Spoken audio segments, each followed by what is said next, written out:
అందరికీ నమస్కారం. ఆంధ్రప్రదేశ్లో టీడీపీ, వైసీపీల మధ్య అవినీతి ఆరోపణలు ఏ స్థాయిలో ఉంటాయో ప్రత్యేకంగా చెప్పాల్సిన పనిలేదు. 2019 ఎన్నికలకు ముందు అధికారంలో ఉన్న టీడీపీ 4 లక్షల కోట్ల అవినీతి చేసిందని ఆరోపిస్తూ రాజకీయం చేసిన వైసీపీ 2019 ఎన్నికల్లో గెలిస్తే టీడీపీ అవినీతిని బయటపెట్టి అవినీతి సొమ్మును కక్కిస్తామని చెప్పి అధికారంలోకి వచ్చింది. 5 ఏళ్ల పాలనలో టీడీపీ అవినీతిని నిరూపించలేకపోగా కేసుల పేరుతో చంద్రబాబు గారితో సహా ప్రముఖ టీడీపీ నేతలను అరెస్టు చేయడానికే జగన్ గారు పరిమితమయ్యారని, అవినీతి కేసుల ముసుగులో కక్ష సాధింపు రాజకీయాలకే వైసీపీ పరిమితమైందనే అభిప్రాయం ప్రజల్లో వ్యక్తమైంది.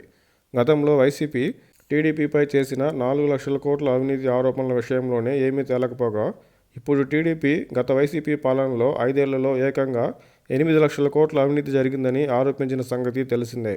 వైసీపీ అవినీతిపై పవర్ పాయింట్ ప్రజెంటేషన్లు, మద్యం అమ్మకాలలో 40,000 కోట్లు, ఇసుక అమ్మకాలలో 20,000 కోట్లు అవినీతి అంటూ టీడీపీ లెక్కలతో సహా వైసీపీపై 8 లక్షల కోట్ల అవినీతి ఆరోపణలను చేసింది. ప్రజలు టీడీపీ కూటమికి వన్ సైడెడ్గా ఓట్లేసి అధికారంలోకి తెచ్చారు.